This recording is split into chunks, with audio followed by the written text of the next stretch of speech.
Back to sports. We got this email, rad@radradio.com from Mike. Hey, Mike. See if this starts a fight.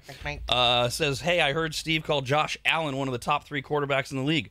Does he consider him better than Aaron Rodgers or Patrick Mahomes? We all know Tom Brady is at the top. So who does he consider the top 3?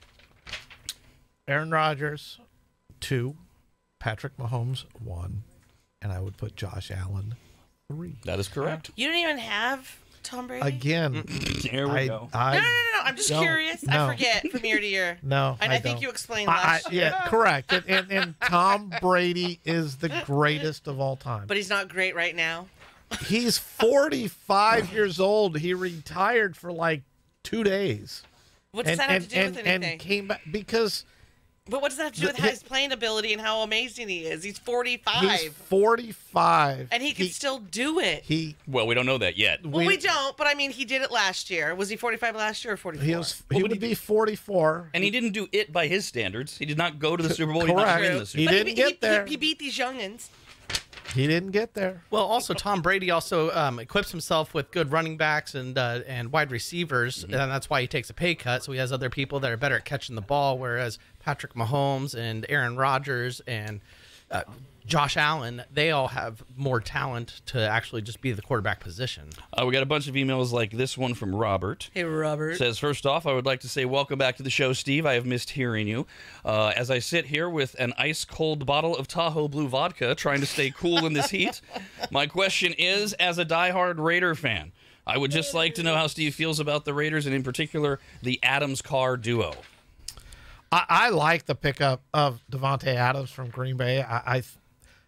I really like this Raiders team, and I've been telling people all summer as we get to discussing the Raiders, I believe the Raiders are talented enough and a good enough team to win 2 or 3 other divisions in the NFL. The sad part is I'm not sure they're not going to finish last in their division. Because they're in the hardest division. Correct. This division is outstanding, and the AFC West plays the NFC West in their matchup this year. So you're looking at the 2 best divisions are facing off against each other. You know, somebody's got to lose there, and it gets into that Raiders defense. Last year they were able to pressure the quarterback, but that was something they haven't been able to do in the past. And are they going to be able to do that? And their secondary has struggled to, linebackers struggled to tackle people and cover people. So I do believe this Raiders team has a lot of talent. Their offense is going to be so much fun to watch. They can score on anyone. It's just, to me, it comes down to their offensive line, which has some big questions because they have to protect Derek Carr, keep him upright, allow him time to hit Devontae Adams, Hunter Renfrow, Darren Waller. You got to be able to block for Josh Jacobs. But if they can do that, this team's going to score on anyone. It's just, how good's their defense going to be? Well, but you make a great point. Chiefs, Chargers, Raiders, Broncos, with Russell Wilson, and so the Raiders have to play them 6 total times. That is 2 each. That is brutal. And there's no holes on those 4 teams, major holes. And you get into the divisions when you're, hey, who's going to win this division? And for the most part, you kind of look at quarterbacks and you rank them. Derek Carr's like 4th in his own division, and he's got to be a top 12 to 15 quarterback in the league, and he's last in his division. I mean, that's crazy. See the Raiders? Yes. Oh, my God. But you look at Russell Wilson and Justin Herbert and Patrick Mahomes, it's a shame. If you could take the Raiders and put them in the NFC East, I believe they win that division. God. I think if you took them and you put them in the AFC South, they probably win that division. So they could win 2 or 3 other divisions. They might be able to beat the Buccaneers in the NFC division in the South. They might, if Aaron Rodgers gets hurt, they might be able to. So I'm sitting there telling you they could win like 3 or 4 other divisions.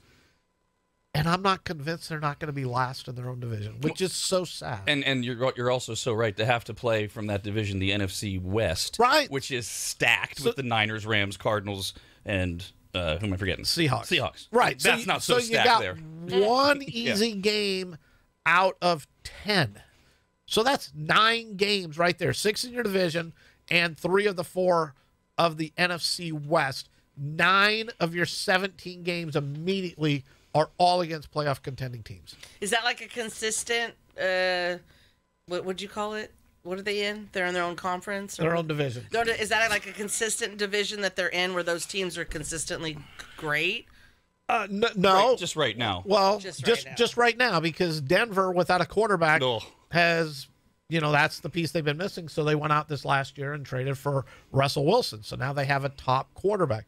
The Chargers always find a way to have talent and implode and never get it done. But Justin Herbert is one of the top young quarterbacks in the league who's so much fun to watch play. And this Charger team has got a lot of talent there, too.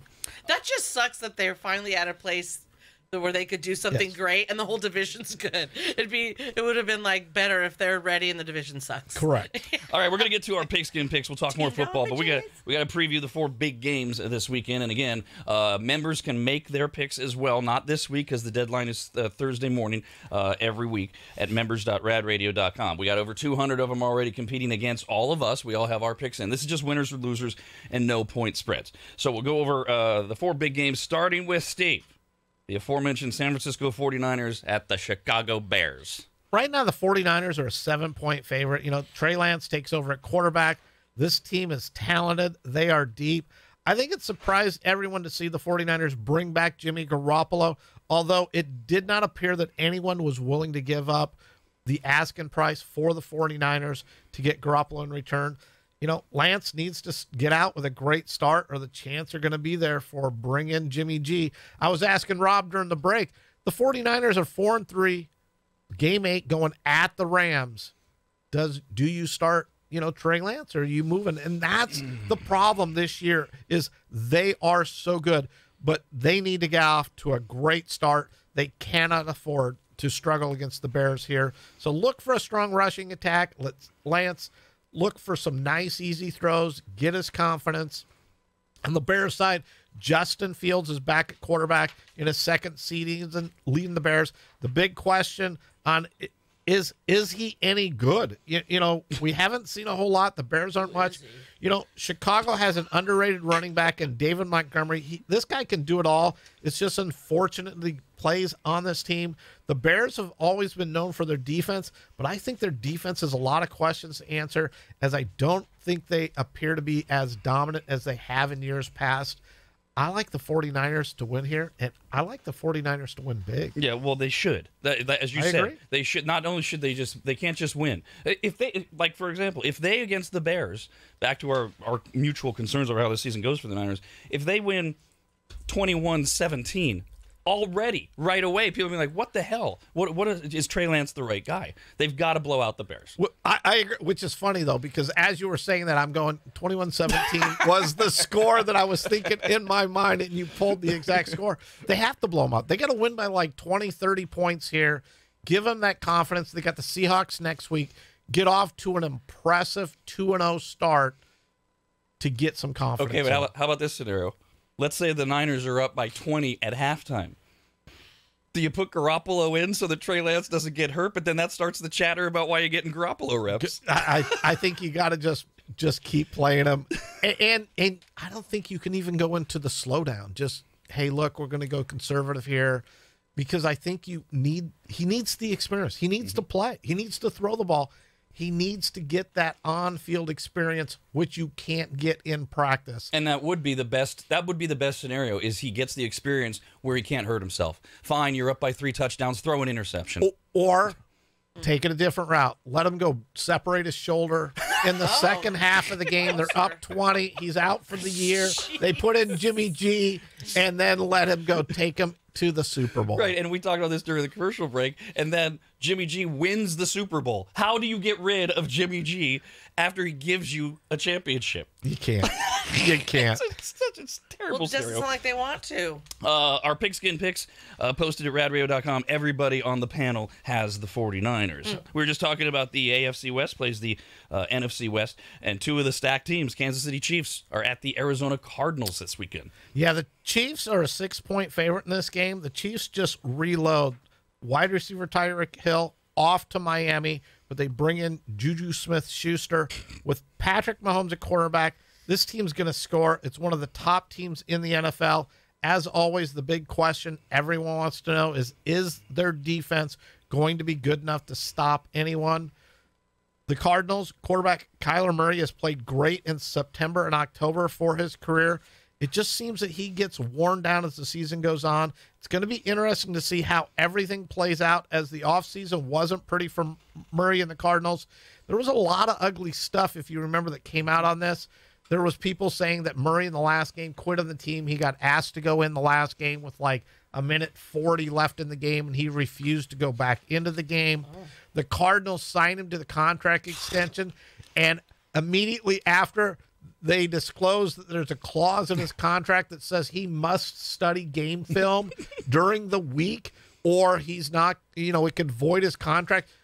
Which that's the job, by the way. That's the job description of a quarterback. That's what they do. But that is saying, yeah, look, he just kind of likes to go play, and he really doesn't want to put in the work. So you got to wonder his desire. But also, he hasn't won anything, and they gave him the second highest guarantee, I believe, $165 million. Yes, to a quarterback who they publicly state doesn't like to study film. Right. What? I don't understand the signing at all. Is J.J. Watt still on that team? No.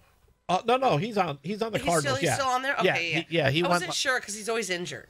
Yeah, and but again, he's getting older, kind of like Tom Brady.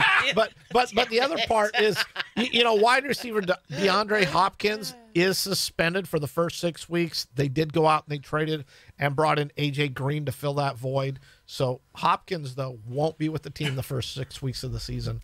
I got the Chiefs. I think they're a much better team. So everybody on the panel has the Chiefs, and I just did a quick check. And Cardinals, J.J. Watt is day-to-day with a calf injury as the season That guy, he just needs to call it quit. I love him.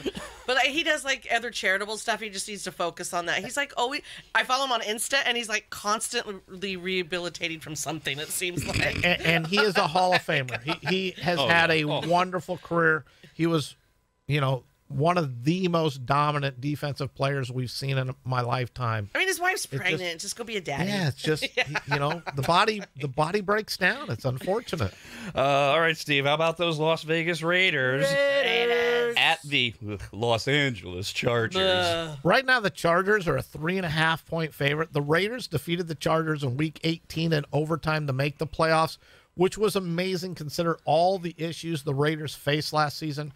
Quarterback Derek Carr returns to what should be a very good offense as they brought in wide receiver Devontae Adams from Green Bay. Tight end Darren Waller is a nightmare for defenses, although he is listed as questionable in this game. The offense will score. Big question is will the defense rise up, play good football, or are they going to struggle to stop anyone? The Chargers quarterback Justin Herbert is one of the top young guns in the league. This Chargers team has depth and a new look on defense as they have added linebacker Khalil Mack and signed top cornerback J.C. Jackson from New England. With Khalil Mack and Joey Bosa, Los Angeles looks to be one of the top defenses in the league in pressuring the quarterback. And with the addition of Jackson in the secondary, the defense should be much improved from what we saw last year. Very loaded Chargers team. Man, they always seem to find a way to blow it up. So my brother-in-law has been a Chargers fan his whole life. And so then his oldest daughter, my niece Megan, Queenie's cousin, always watched football with him and always went to the games with him. And so she's due to give birth Sunday, and she's and I think it's around the time the game's on. She's like, I'm gonna tell them they must turn the game on. I'm like, well, you're trying to give birth. She's like, yes, I want the game on. I'm like, oh my God. And Steve, what about this wild story that broke over the summer that the Las Vegas Raiders were so close in 2020 to having Tom Brady and Rob Gronkowski, and Coach Gruden at the time nixed the deal, which Chris Sims had an interesting theory on that. He said he believes it to be true, and he believes Gruden did that because he was afraid that if they didn't go win the Super Bowl, that he had no excuses, because you got the greatest of all time and his best receiver. Either way, what about that story about the Raiders passing on Brady? Yeah, that's incredible. Gruden's out of a job now anyway, so probably wouldn't have mattered in hindsight. But Oh, how much fun that would have been. The Raiders moving to Las Vegas, bringing in Brady and Gronkowski, like immediate Super Bowl contender. Yep. It'd be like Vegas is living in a dream. First, the Golden Knights go to the Stanley Cup in their first year, and then that it would have been unbelievable. I mean, you wonder how owner Mark Davis let that happen, but he had invested the idea of $100 million. That's how he let it. Okay. I can fire this guy that I just guaranteed $100 million to for these guys for 1, maybe 2 years, where I got to live with Gruden for 10 years. And then the emails come out. Gruden loses his job. He loses his $100 million. We don't know what the payout was, and the whole thing falls apart on that end. Yeah, maybe Mark Davis let that come out from the sake. He's suing the NFL, and I do find it interesting. Out of like 300 billion emails, how only the Gruden emails came out. I mean, you got to wonder on that. But who knows? Maybe he just heard that story, too, and said, we could have had Brady and Gronkowski. This guy's out of here. Yeah, no, it was actually weird because when the story did come out, it turns out that Gruden actually also wrote a homophobic email about it. What? Coming out. It's often in gay culture, people will say they're coming out if they're telling it. Got it. Thank you so much. And John Gruden is notoriously quite homophobic. Right. Yes. Yeah. We have one more game to preview because I want to give Steve another chance to take a dig at Tom Brady's age. But first, I know it's so mean.